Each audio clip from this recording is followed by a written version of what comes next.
आज मैं आपको बताऊंगी चंद ब्यूटी टिप्स।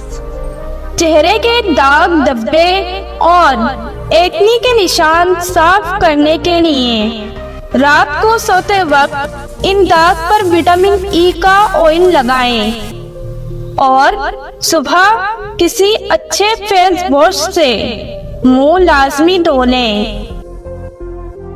कोकोनट मिल्क में बादाम का पाउडर मिलाकर लगाने से चेहरे की रंगत निखर जाती है।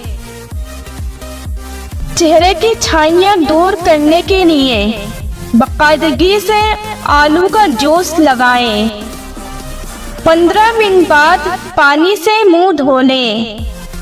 चिकनी जिल्द वाली खवातीन चेहरे की जिल्द को साफ सुथरा और चिकनाई से पाक रखने के लिए हीरे, पुदीने, कारण फ्लोर और चंद कतरे नींबू का रस मिलाकर मास्क तैयार कर लें।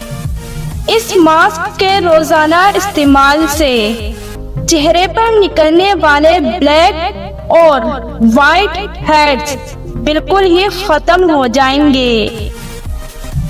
चेहरे पर चमक लाने के लिए दूध में बादाम पीसकर ग्राइंड करके चेहरे पर मलें।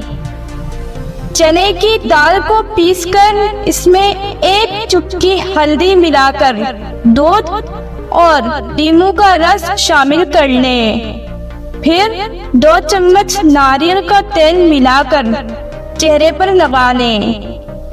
आधे घंटे बाद हल्के हाथ से मसाज कर लें और चेहरा धो लें। इससे आपकी जिल्द चमकदार हो जाएगी।